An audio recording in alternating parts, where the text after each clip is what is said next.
4장 5절 말씀입니다. 하나님 말씀 예레미야 4장 5절 말씀입니다. 이 차이신 줄 알고 봉독 드리겠습니다. 예레미야 4장 5절입니다.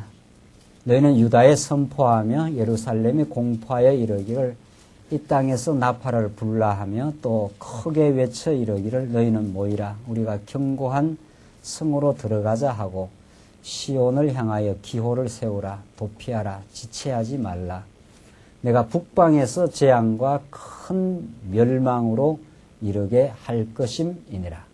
6절까지 봉독드렸습니다.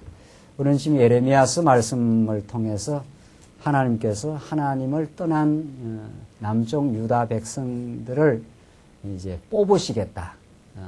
다시 말해서 책망하고 그들을 잠시 70년 동안 멸망시키겠다 하는 그 예언의 말씀을 듣고 있습니다. 그 예언은 그대로 남쪽 유다에게 587년에 그 성취된 하나님의 살아있는 그 예언입니다.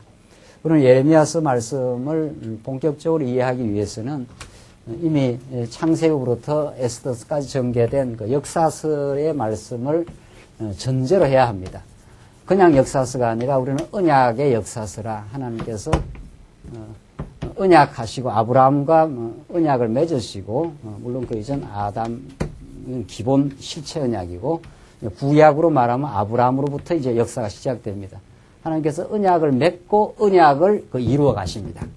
하나님의 언약, 하나님의 영원한 작정과 뜻대로 역사를 승리하신다. 이런 뜻입니다. 그러니까 하나님의 역사를 보여주는 게 근본 목적이 아니라 언약 하나님의 뜻에 의해서 역사가 이스라엘의 역사가 진행됨을 통해서 하나님을 계시하고자 하는 것이 하나님의 이제 근본 뜻입니다. 그런 아브라함 그리고 이제 예언서로 선지서를 이해하기 위해서는 모세 언약이 아주 중요한데 하나님께서 아브라함 언약의 기초에서 또 그 과정에서는 모세 언약을 통해서 이스라엘 백성을 사랑하십니다. 왜냐하면 아브라함과 언약을 맺었는데 아브라함은 아담 타락 이후에 어리석고 죄악된 인생인지라 하나님을 믿기보다는 자신을 의지하고 세상을 의지하고 하나님을 불신하고 하는 어리석음이 언제나 있습니다. 그렇기 때문에 그 이스라엘 백성들이 역시 애굽에서 또 나왔기 때문에 언제나 하나님을 깊이 알지 못하고 이제 배워가는 중입니다.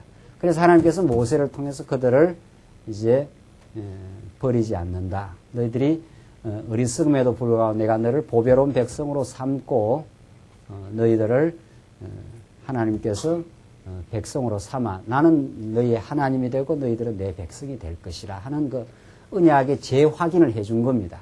너희들은 나를 반역할 것이다. 광야에서 끊임없이 나를 부정하고 반역하고 불신하지만은 나는 너와 아브라함과 맺은 언약대로 함께한다. 이게 모세 언약입니다. 그러니까 모세의 율법은 장차 오실 메시아 사건에 대한 좋은 일에 대한 그림자이기 때문에 모세 율법 자체가 복음입니다. 이게 우리는 그렇게 보는 거죠. 그래서 이런 그 언약이 진행되다가 모세의 마지막 부분, 레위기 뒷부분과 신명기 뒷부분에 가면은 너희들 후대에 어떤 일이 진행될 건가를 예언적으로 가르치는 말씀이 신명기 마지막 부분입니다. 그것이 너희들이 그 땅에 들어가면은 그 땅에 너희들 반드시 넣어준다. 들어가면은 너희들이 또 나를 떠나가게 될 거다. 배부르고 살찌면 떠나게 될 것이다. 그러면 내가 너희들을 한번 재앙을 주겠다. 저주하겠다. 이렇게 말합니다. 그러니까 이미 모세 후기의 이스라엘의 역사, 특별히 다윗과 솔로몬 이후에 나라가 분국되고 남쪽 유다가 끊임없는 부패와 타락으로 가는 길을 모세를 통해서 언약하셨습니다. 예언적 언약이라고 합니다. 이스라엘의 역사가 어느 방향으로 갈 것인가가 모세를 통해서 이미 예고되고 있습니다. 그 예고대로 됩니다. 예고대로. 이게 우리는 하나님의 언약이라 작정이라 이렇게 말하는 거죠. 그러니까 오늘 지금 남쪽 유다의 이제 멸망 그 시점에 예레미야가 이제 예언이 이루어지는데 예레미야 예언은 전적으로 모세 언약에 근거한 예언입니다. 모세 언약이. 너희들 들어가서 나를 떠나면 재앙이 온다. 망한다. 다 흩어져 버린다. 완전히 이방 나라로 완전히 흩어져 버린다. 그러나 내가 너희를 다시 돌아오게 하겠다라고 하는 복과 저주, 복과 재앙을 모세를 통해서 예언하고 그 예언이 성취됩니다. 그러니까 예레미야 당대 예언은 모세 언약의 토대를 둔 그 예언이고 그 언약대로 그 예언대로 역사가 진행됩니다. 오늘 지금 책망과 멸망에 대한 예언이 바로 모세가 너희들 나를 떠나갈 것이다 하는 걸 알고 있어요. 떠나가면 내가 너희를 한번 때리겠다. 그래서 이 죄악에 대한 책망이 1장부터 5장인데 자, 이 본문 보십시오. 여기 지금 우리가 뽑으심에 대한 내용인데 뽑아내겠다. 얼마나 이게 무서운 이야기입니까? 현상적으로. 그러니까 죄악에 대한 책망입니다. 이게 얼마나 놀라운 하나님의 사랑인지 모릅니다. 하나님이 자기 자녀이기 때문에 자기 백성이기 때문에 자기 백성이 하나님을 떠나서 스스로 살 길을 찾으려고 하고 생수의 근원인 나를 버린 것과 스스로 터진 웅덩이, 밑이 터졌으니까 물을 저축할 수가 없습니다. 스스로 살 길을 찾아가지고 이방 아수르라든가 애굽이라든가 강대한 나라를 의지해서 살려고 하는 그들을 그냥 놔두면 그 하나님의 사랑이 아니죠. 그러니까 그 죄악을 지적하고 책망함으로 사랑을 표현합니다. 이게 지금 예레미야 그 전반부에 대한 내용입니다. 하나님을 떠나면 불행입니다. 하나님을 떠나면 거기에 평강이 없습니다. 그런 이스라엘 백성들을 그냥 내버려 두면은 그건 사랑이 아니죠. 그래서 하나님께서는 간섭하시고 그들의 허탄함을 지적하고 매를 들어서 때려가지고 깨닫게 하고 돌아오게 만들고야 마시는 집요한 하나님의 언약적 사랑이 예레미야에 예시되고 있습니다. 이것이 이스라엘 백성들의 이루 말할 수 없는 어리석음을 하나님께서 아주 버리지 않는다.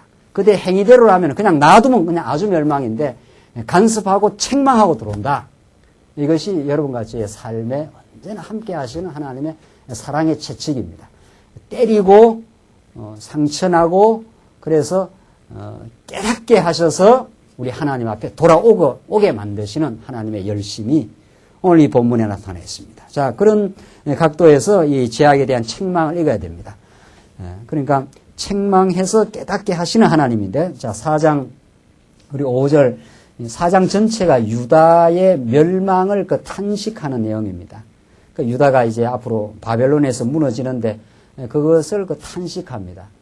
이 탄식이라는 것 자체도 이제 사랑이 배어져 있는 거죠. 사랑하지 않으면 탄식할 이유도 없고 그냥 멸망하든지 말든지 내버려 두지 않아요. 그러나 그 사랑을 탄식하는 예레미야의 심정을 통해서 하나님의 사랑의 탄식을 우리에게 들려주는데 그 6절 한번 보십시오. 시온을 향하여 기호를 세우라 도피하라 지체하지 말라 내가 북방에서 재앙과 큰 멸망으로 이르게 할 것임이니라. 이 북방에서 바벨론으로부터 남쪽 유다를 향한 재앙과 큰 멸망이 이르게 된다. 이렇게 예언하고 있는 거죠. 이게 지금 이 시점에 멸망 바로 직전에 바벨론에 의해서 바벨론 느부갓네살이 와서 여기 와서 이제 587년 이 나라를 완전히 불바다로 만들기 바로 직전. 또 예레미야는 그 현장을 나중에 보게 됩니다. 예레미야 예가는. 자, 이것이 지금 예레미야 예언은 북방에서부터 지금 온다는 거예요. 북방에서부터 재앙과 큰 멸망. 이 모세한테 이미 언약한 내용이에요. 너희들 나를 떠나면 재앙이 온다. 이런 거죠. 그러니까 하나님 떠나 재앙이 와야 그게 되는 거죠. 재앙이 안 오면 하나님의 사랑이 아닌 거죠. 이때 재앙은 조금 뒤에 나옵니다만 물론 아주 멸망의 재앙이 아닙니다. 사랑의 채찍으로서의 재앙인 거죠. 언제나. 그러니까 불택자에게 재앙이 온다는 거하고 우리 택한 백성에게 재앙이 온다는 개념이 완전히 다릅니다. 그래서 중요한 거는 그 개념 의미인데 이런 본문을 잘못 이해하면은 우리가 죄 지으면은 하나님이 멸망시킨다.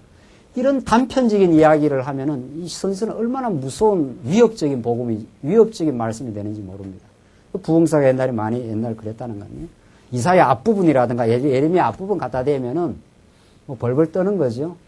그렇게 해서 위협을 줘가지고 성도의 행동을 교정하려고 하는 것은 근본 잘못인 거예요. 우리의 성도의 진정한 행동 수정은 하나님께로 돌아오면 깨달음과 감동에 의해서 돌아옵니다.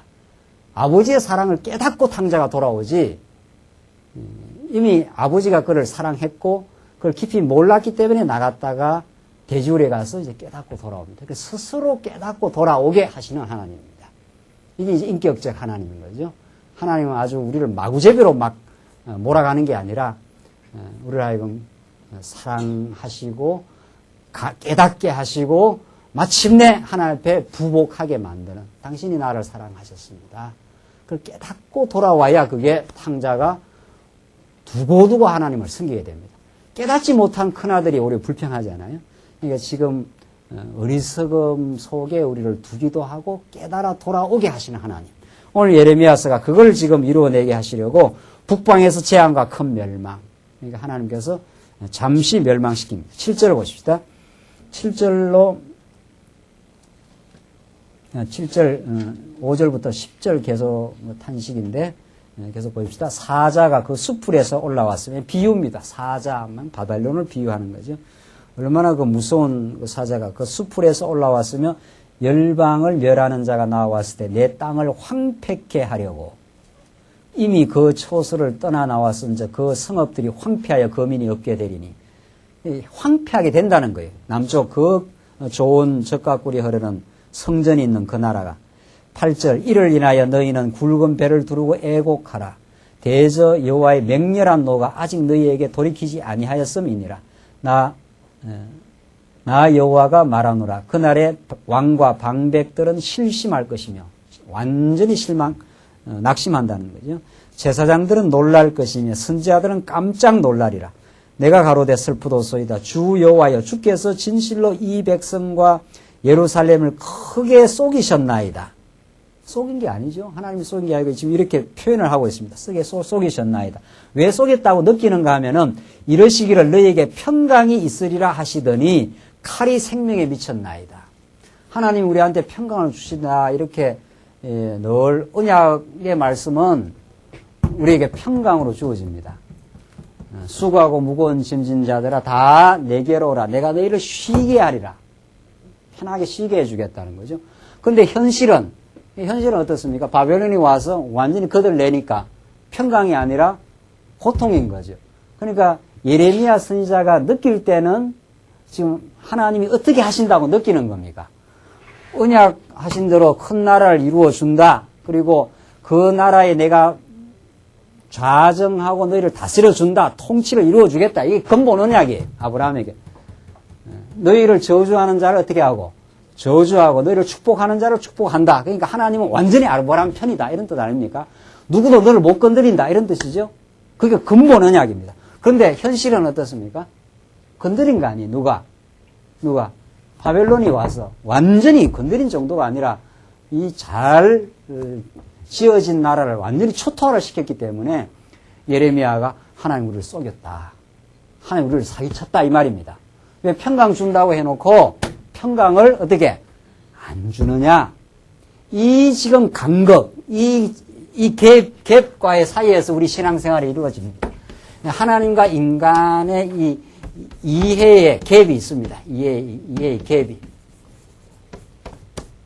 하나님의 뜻과 우리 인간의 생각 간의 이 갭을 이렇게 축소해 가는 과정이 우리 인생 7, 80년의 과정이라. 이렇게 보면 틀림없는 거죠. 하나님 우리에게 평강 주기로 했지 않습니까? 아브라함과 약속했지 않습니까? 그런데 우리 오늘의 현실이 평강이 아닙니다. 무너지고 바벨론에 의해서 완전히 회파되고 황폐되었습니다.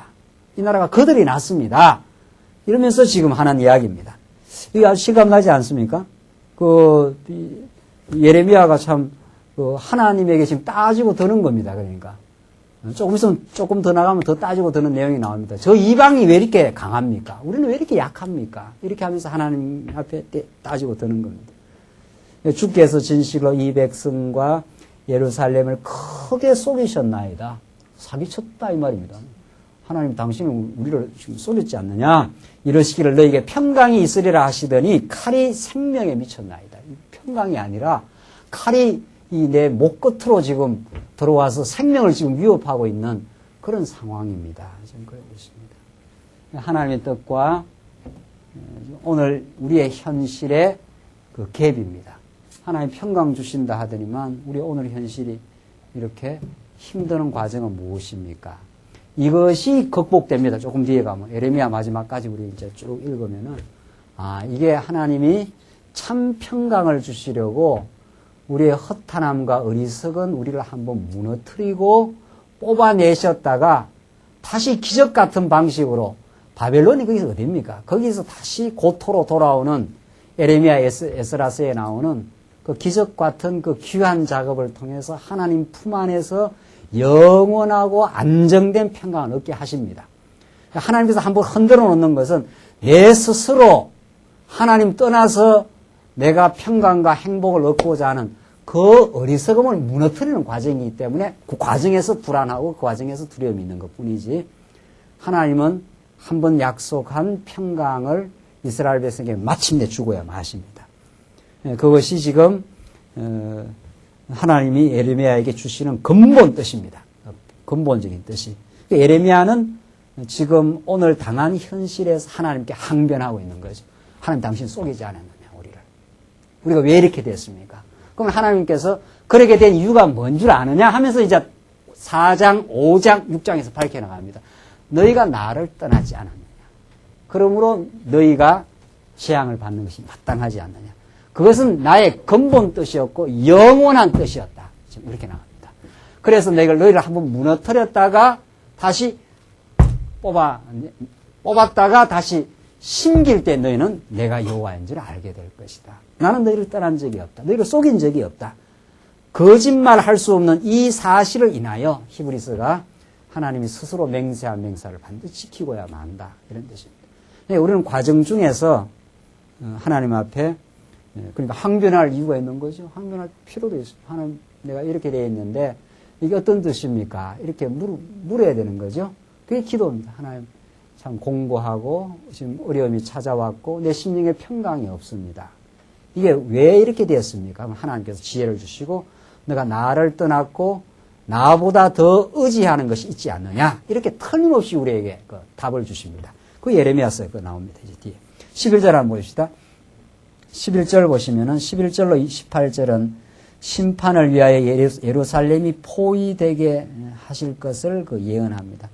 하나님이 남쪽 유다를 심판하기 위해서 예루살렘을 바벨론에서 완전히 포위되게 하시고 철저한 그 심판을 이루십니다. 한번 보십시다.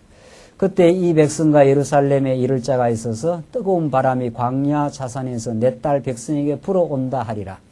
이는 키질하기 위함도 아니요 정결케 하려 함도 아니며 이거는 키질을 이렇게 해서 더 이렇게 좋게 하려고 이렇게 알곡을 건져내려고 그렇게 바람이 부는 바람이 아니라는 거예요. 정결케 하려 하는 것도 아니라는 거예요. 이보다 더 큰 강한 바람이 나를 위하여 오리니 이제 내가 그들에게 심판을 베풀 것이라. 이게 하나님께서 한번 심판을 베풀려고 작정하시고 뜻하시면은 바닥을 한번 친다 이런 뜻입니다. 어중간하게 이렇게 갔다 오는 법이 없다 이런 뜻입니다. 하나님이. 그건 이사야에서 더 아주 리얼하게 말했어요. 너희들하고 눈 멀게 해버리겠다. 여기서 어중간하게 이렇게 돌아오면은 하나님을 경배하지 않습니다. 어떻게 하다가 돌아왔나 이렇게 되는 거죠. 완전히 한번 무너지게 하겠다 이런 뜻입니다. 철저한 징계를 하겠다. 그렇게 해서 스스로 돌아올 수 없구나. 우리가 이렇게까지 어둠이었구나. 이렇게까지 어리석었구나. 이걸 한번 깨닫고 돌아와야 탕자가 다시 나갈 생각 안 할 거 아니냐 이 말입니다. 어슴푸레하게 돈 100만 원 쓰고 돌아오면은 그 다음 또 돈 더 훔쳐가고 더 나갈 생각 한단 말이죠. 아예 그냥 재산을 몽땅 태워줘가지고 그거 가지고 갖고 창기하고 놀아나고 다 탕진하고 돼지우리 가서 완전히 바닥 나면은 아버지 떠나면 이렇게 되는 거구나. 아버지 떠나면 마음의 평강이 없구나. 그걸 바닥에서 경험하고 돌아온 탕자라야 다시는 아버지 안 들어갑니다. 다시는 아버지가 내밀어도 아버지 집이 좋사오니. 아버지를 의지하고 사는 게 평강입니다. 아버지가 나의 모든 걸 책임져 주셨습니다. 아버지 집이 참 좋습니다. 이렇게 살게 하시려고 하나님 우리 한번 때리실 때 한번 남쪽 유다를 이제 뽑아낸다는 겁니다. 13절 보시면 보라 그가 구름같이 올라오나니 그 병거는 회리바람 같고 그 말들은 독수리보다 빠르도다. 우리에게 화 있도다. 우리는 멸망하도다 하리라. 그들이 그 말들이 독수리보다 빠르게 덮치니까 그걸 무슨 수로 피하느냐 이 말입니다. 하나님께서 이미 바벨론을 통해서 뽑아내기로 그 좋은 젖과 꿀이 흐르는 땅에서 하나님 잊어버리고 사는 남쪽 유다 백성들을 뽑아내가지고 한번 포로 생활을 시키려고 작정해놨기 때문에 피할 길이 없다 이런 뜻입니다. 14절 예루살렘아 내 마음의 악을 씻어버리라. 드디어 이제 본질이 나옵니다. 너희가 왜 그런 어려움을 겪는 줄 아느냐? 마음의 악 때문에 그랬다. 하나님 경외하지 아니하고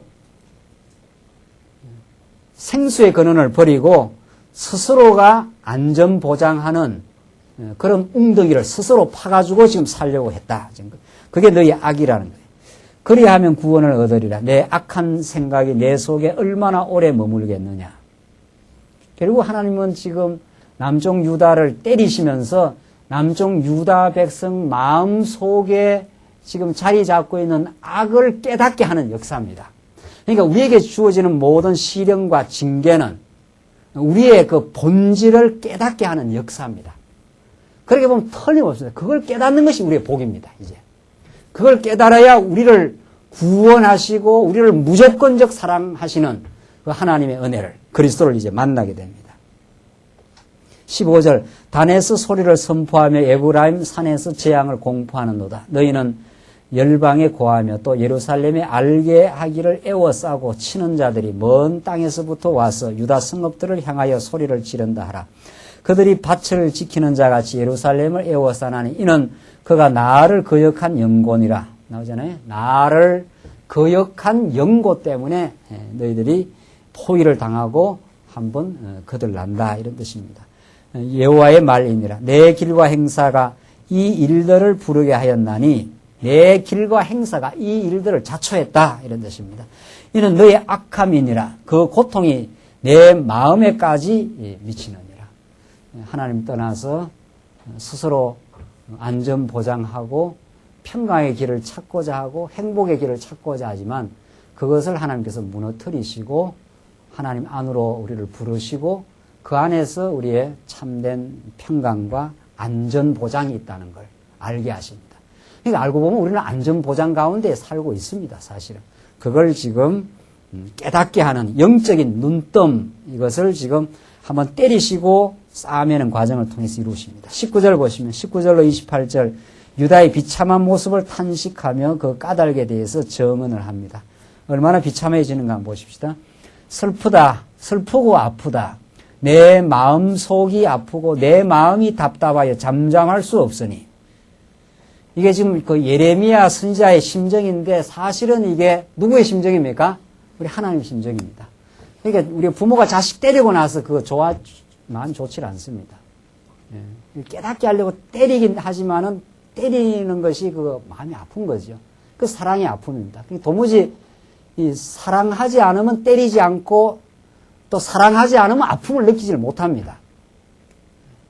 이게 우리 부모로부터 받던 사랑, 우리가 자식을 우리가 키우면서 느끼는 그런 그 아픔들인데 이게 사랑이 없다는 거 아픔이 있을 리가 없는 거죠. 예.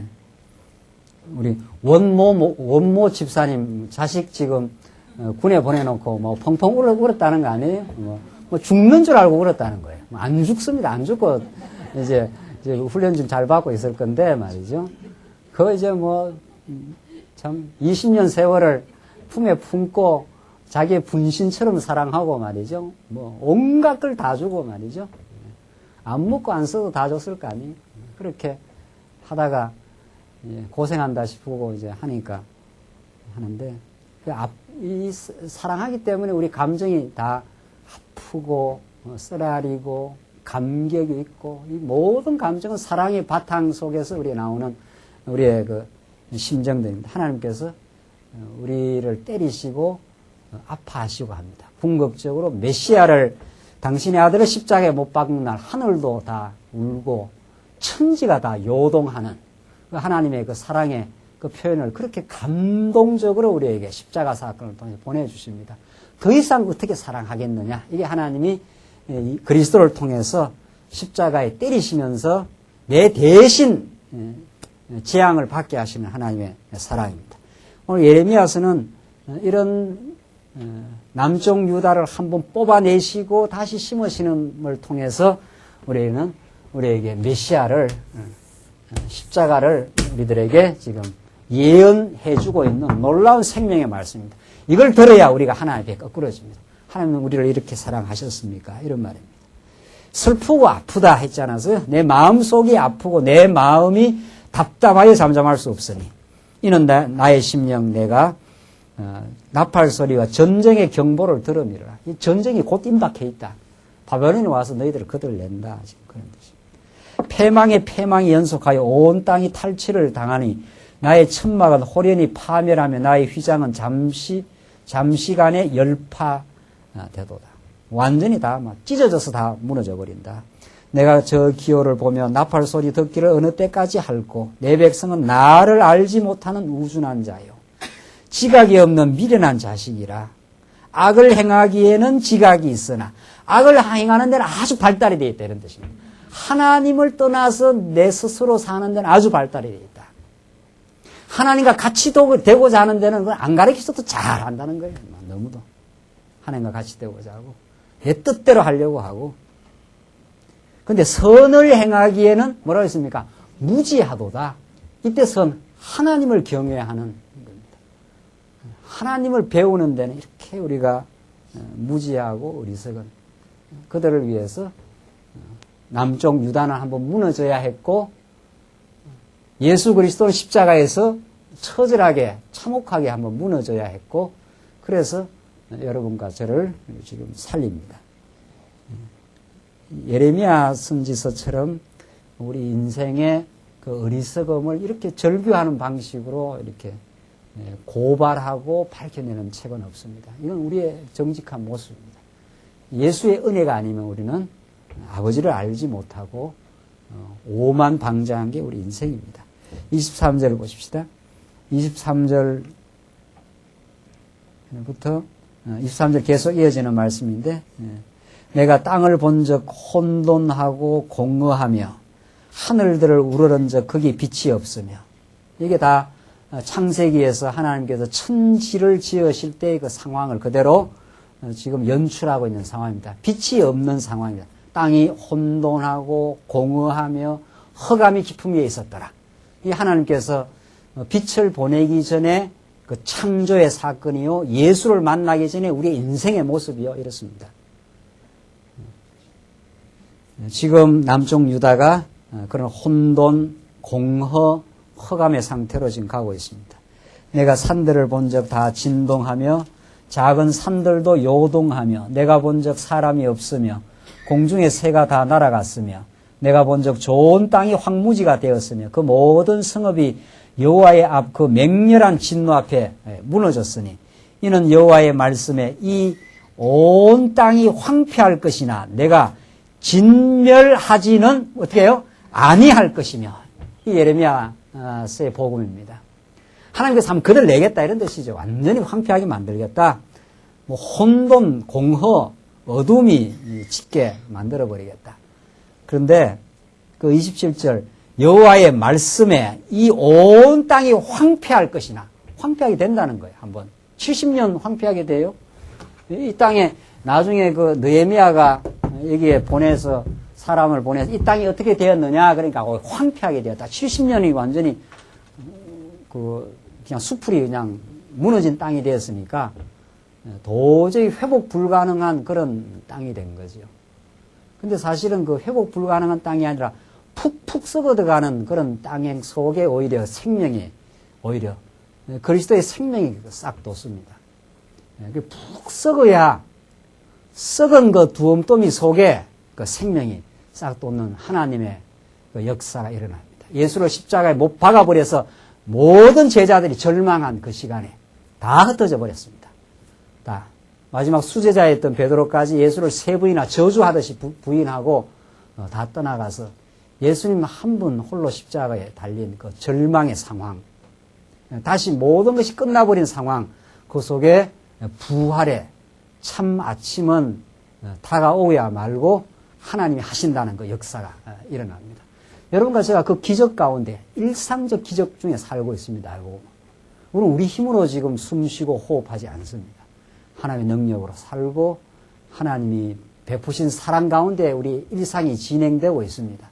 그걸 우리가 잘 깨닫지 못하고 때로는 염려하는 우리 어리석음을 예레미야 선지자를 통해서 이렇게 하나님께서 탄식하다시피 내 백성은 나를 알지 못하는 우준한 자예요. 내가 지금 역사를 주도하고 언약대로 지금 이끌어가고 있다. 누가 내가 하는 일을 지금 맡겠느냐? 내가 너희들을 한번 약속했기 때문에 절대로 버리지 않는다. 예레미야는 하나님 우리를 속이셨지 않습니까? 평강이 있다 했는데 왜 이런 지금 어려움이 있습니까? 하나님은 너희들에게 너희들 스스로가 평강 얻고자 한 그걸 내가 무너뜨리기 위해. 그래서 너희들이 지금 괴로워하는 거다. 나는 너를 떠난 적이 없고 너와 함께하고 너희를 지킨다. 지금 이것이 예레미야 선지자가 지금 정언하는 내용입니다. 황폐할 것이나 내가 진멸하지는 않을 것. 진멸이라는 것 뜻이 뭐예요? 완전히 싹쓸이 한다 이런 뜻입니다. 거루터기는 남겨놓고 하나님이 때린다 이런 뜻입니다. 부모가 자식을 때릴 때 깨달으라고 때리지 뭐 다리 몽둥이가 부러지라고 때리지는 않잖아요. 그 말을 그렇게 하는 거지 다리 몽둥이를 부러뜨리는 그 부모는 없는 거죠. 피가 나도록 따끔하게 때리는 부모는 있어도 그렇게 깨닫게 해서 다시 돌아오게 하려고. 바벨론 가서 많이 깨닫잖아요. 이스라엘 백성들. 이제 다시 돌아가면은 우리가 성전에서 하나님을 섬길 것이요. 다시 돌아가면은 우리가 제사를 잘 드릴 것이요. 그래서 여기 갔다가 돌아와서 예레미야서에 보면은 얼마나 성전 짓기를 바라고 성전이 다 짓기도 전에 막 제사 드리고 그러잖아요. 우리가 하나님 은총으로 살아왔습니다. 하나님 은총으로 돌아왔습니다 하면서. 그러니까 우리 삶 속에 하나님의 징계의 채찍은 우리 하여금 하나님을 뜨겁게 만나게 하는 하나님의 사랑의 섭리일 뿐입니다. 지금 예레미야 선지자가 이렇게 복음을 말하고 있습니다. 내가 진멸하지는 않는다. 황폐하게는 되지만 너희를 아주 멸망시키려고 하는 법은 없다. 이것이 예레미야 선지자의 놀라운 복음입니다. 이로 말미암아 땅이 설파할 것이며 위에 하늘이 허감할 것이라. 내가 이미 말하였으며 작정하였고 나오잖아요. 후회하지 아니하였은즉 또한 돌이키지 아니하리라 하셨음이로다. 하나님이 작정했기 때문에 후회하지 않고 이 일이 그대로 진행이 된다. 그대로 무너졌다가 다시 돌아온다. 그래야 너희들 하나님 깨닫고 여호와 하나님이십니다. 당신은 우리들을 속이지 아니한 신실한 분입니다. 이걸 그때야 깨닫는다는 거죠. 이 하나님의 이 작정 말입니다. 지금 그 설교 비평가가 그 유명한 지금 설교 비평가 제가 오전에 말씀드렸던 그 설교 비평 하나님은 그 미래를 작정한 대로 섭리하는 게 아니라는 거예요. 미래가 지금 열려 있다는 거예요. 인간이 어떻게 하기에 따라서 역사가 어떻게 진행될지 모른다는 거예요. 이게 열린 신론이라 합니다. 이게 오늘 현대 신학자들 열린 신론. 하나님이 미래를 어떻게 진행할지를 이렇게 작정해 놓지 않았다. 인간이 하기 여하에 따라서 하나님의 미래 역사의 그 섭리의 방향이 달라질 수 있다. 굉장히 아주 매력적으로 보이는 거죠. 인간이 어떻게 하느냐에 따라서. 성경은 그렇게 말한 적 없어요. 성경은 미래를 하나님의 작정하심과 계획하심대로 끌어갑니다. 안 그러면 하나님이 아닙니다. 그러니까. 그게 독일 신학자들의 지금 열린 신론이라 해가지고 오픈 티이즘이라 해가지고 그게 지금 굉장히 보편화되고 있어요. 미국 신학도 마찬가지고 말이죠. 성경 그렇게 말한 적이 없어요. 오늘 본문 말씀 보면은 내가 이미 말하였으며 작정하였고 했잖아요. 하나님의 작정이 명령으로 떨어지면 역사는 착착 그대로 진행이 됩니다. 남쪽 유다로 하여금 하나님께서 이 재앙의 길로 가게 하신 것은 아주 멸망시키는 법이 없다. 깨닫게 해서 때려가지고 다시 돌아오게 해서 하나님 여호와임을 깨닫게 하시려고.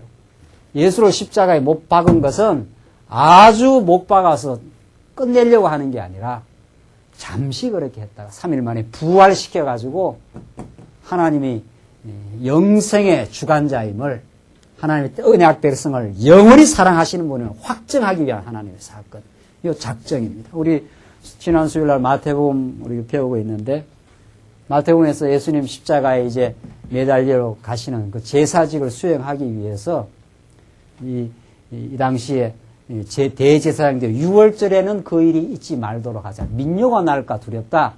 그래서 6월절 날 예수님을 십자가에 못 박는 일을 피하고자 그렇게 말합니다. 그런데 미안하지만 그렇게 안 됩니다. 대제사장들은 민중들의 반란이 일어날까 싶어서 6월절을 피해가지고 예수님을 지금 죽이려고 음모를 꾸리지만은 그렇게 안 돼 있습니다. 예수님은 언제 죽게 돼 있습니까? 어느 기간에? 6월절 날 죽게 돼 있어요. 구약의 이스라엘 백성들이 첫 아들을 다 죽음의 사가 쳤을 때 그걸 기념한 게 6월절 아니? 그러니까 6월절 날 죽게 돼 있는 대제사장들은 그날을 피하자 그럽니다. 그날을 피하자 그러니까 그게 되느냐 말이죠. 하나님이 예수를 6월절 날 죽게 하기로 작정되어 있기 때문에 대제사장들은 피하고 하지만 하나님이 누구를 동원시킵니까? 유다를 동원시켜갖고 빨리 유다가 가갖고 내가 예수를 잡아 죽이려니까 돈을 얼마 주겠느냐. 은 30을 딱 건네주지 않아요? 유다가 그 일을 착착착착 진행시킵니다. 유다는 또 누가 움직여요? 유다는? 아니, 하나님 움직인다고 바로 나오면 안 되고, 그 과정을 말해야 되죠. 사단이 유다에게 들어가니까 유다가 움직이지 않아요? 그렇게 돼 있어요? 그럼 사단은 또 누구의 작정과 계획대로 되느냐 말이죠?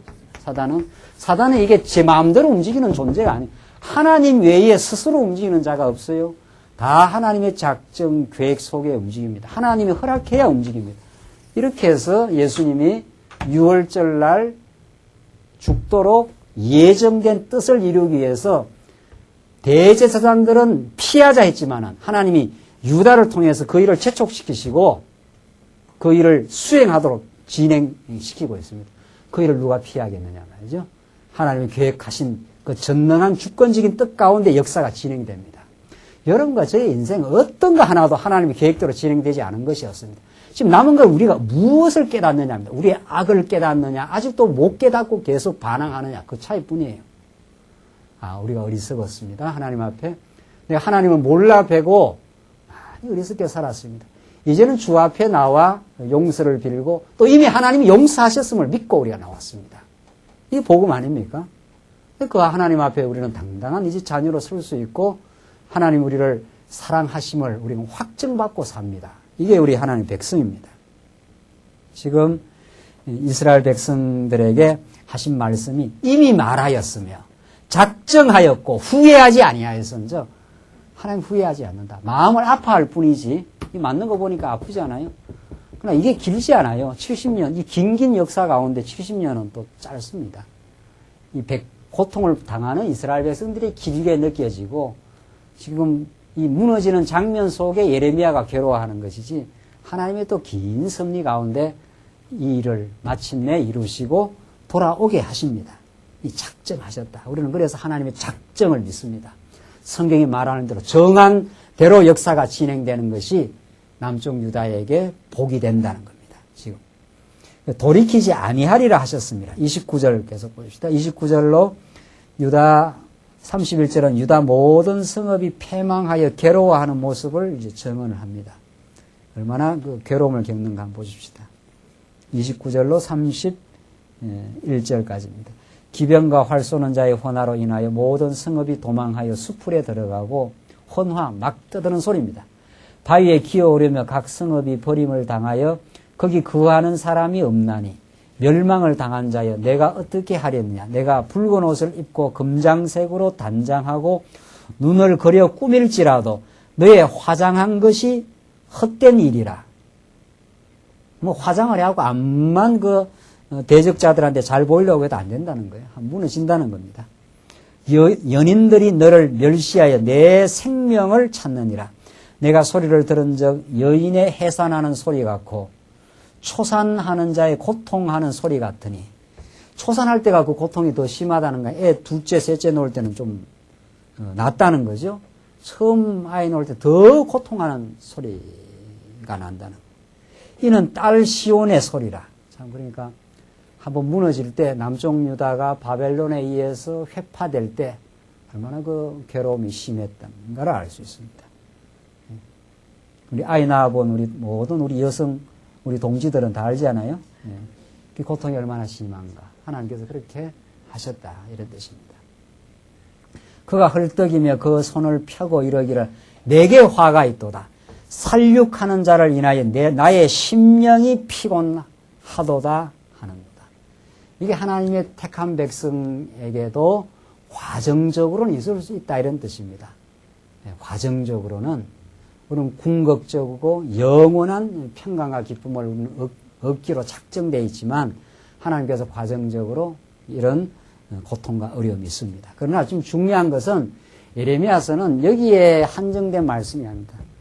최악의 고통, 인간이 받을 고통의 최극치를 예수님의 장차 오실 이 성경이 내게 대하여 증거하는 것이라.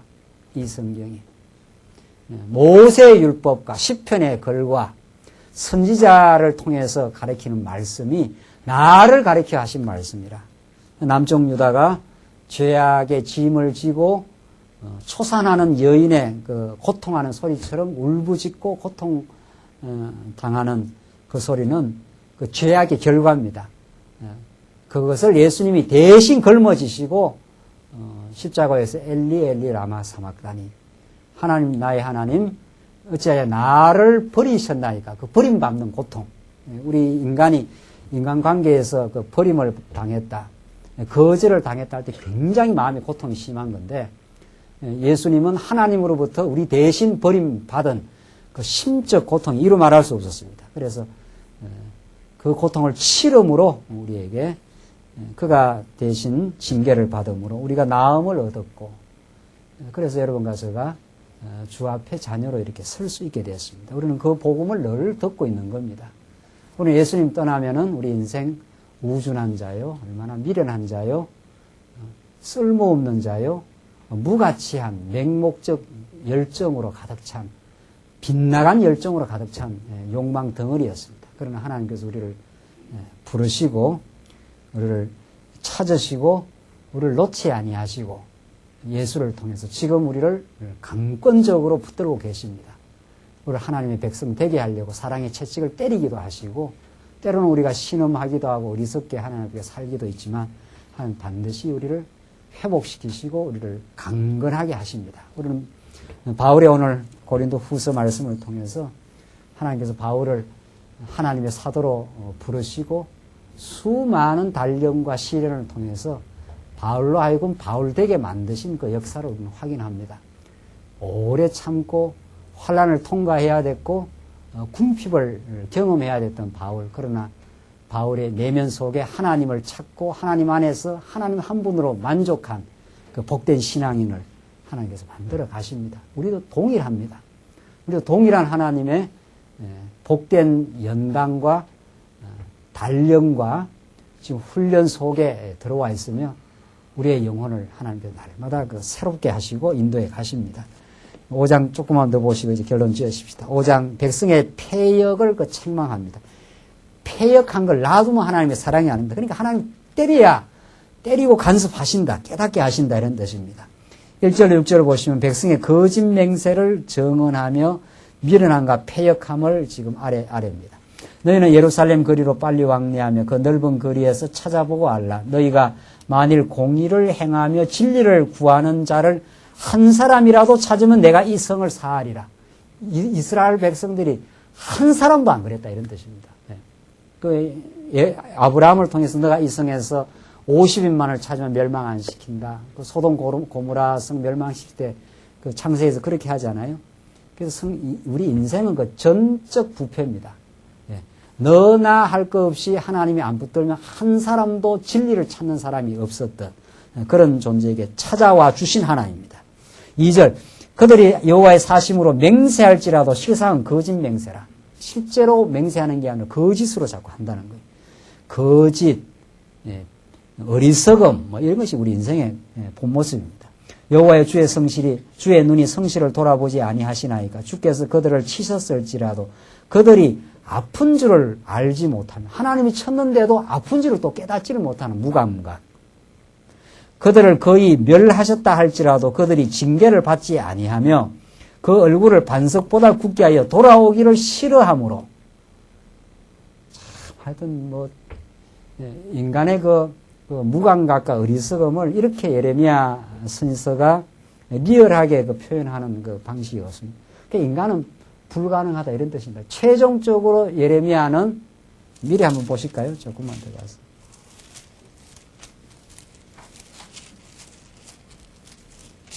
인간의 그 죄악의 모습을 예레미야가 설명하는 모습을 예레미야 17장 1절 한번 보십시다. 예레미야 17장 1절.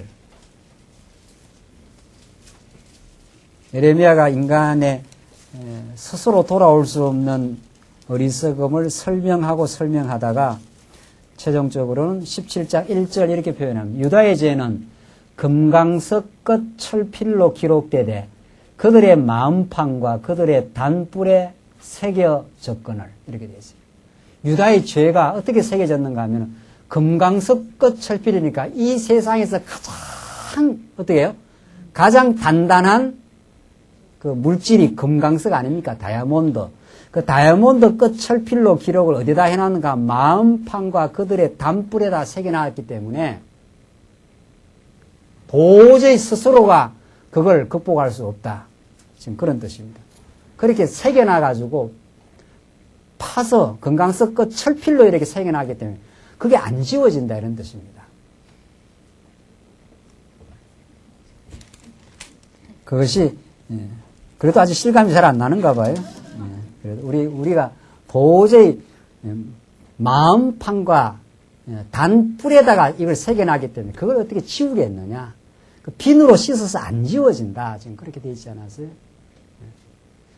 구수 사람의 그 피부, 표범에 그 반점처럼 이게 새겨져 있기 때문에 그 피부를 벗겨내지 않는 한 그 죄가 이렇게 사라지지 않는다. 이런 뜻입니다. 참 예레미야 선지자처럼 리얼하게 인간의 스스로 이렇게 극복할 수 없는 죄성 말이죠. 예수만을 통해서 해결될 수 있는 인간의 죄악. 그래서 하나님은 당신의 아들을 보내고 그를 통해서 언약적 사랑을 확정함으로 새 언약의 영을 너희 마음 이제 하나님을 알라 그렇게 안 한다. 구약에서 여기서는 알라 했는데 알라 해도 마음이 철필로 금강석 철필로 죄가 딱 새겨져 있어가지고 변하지 않는다. 인간 스스로. 그러니까 내가 새로운 언약의 영을 보내가지고 너희 마음비에다가 새기겠다. 그래서 여러분과 저에게 누가 찾아오신 거예요?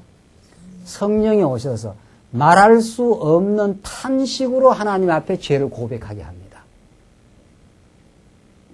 말할 수 없는 탄식으로 하나님 앞에 우리 대신 이렇게 죄를 고백하게 성령이 해줘야 죄를 고백을 하지. 얼마나 완악해가지고 우리 스스로의 고백을 안 한다. 그리고 우리 하나님 앞에 우리가 하나님 잘못했습니다. 우리 하나님 떠나서 살았습니다. 이제 당신의 긍휼을만을 의지하고 나왔습니다.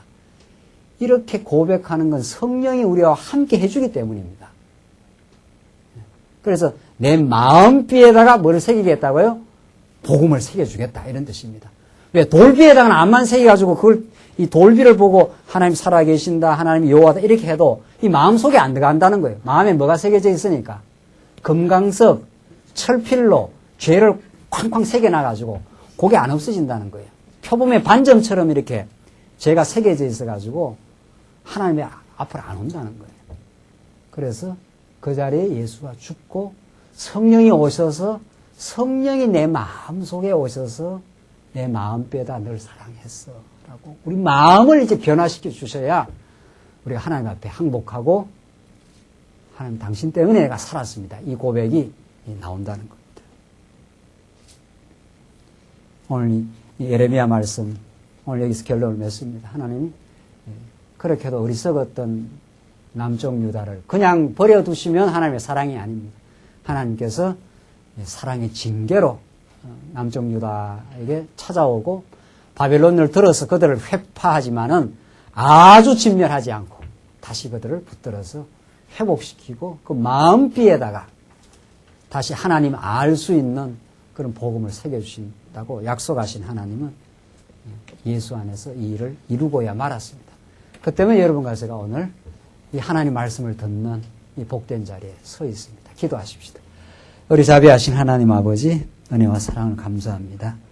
남쪽 유다 백성들의 우둔함과 어리석음을 이루 말할 수 없었지만 하나님은 한 번도 그들을 떠나가지 아니하시고 그들과 함께 하시고 금강석 철필로 새겨진 그들의 죄악을 인간 스스로가 벗어날 수 없기에 예수를 보내신 하나님, 오늘 우리와 함께 하시고 우리와 동행해 주시는 하나님, 참으로 은혜를 감사합니다.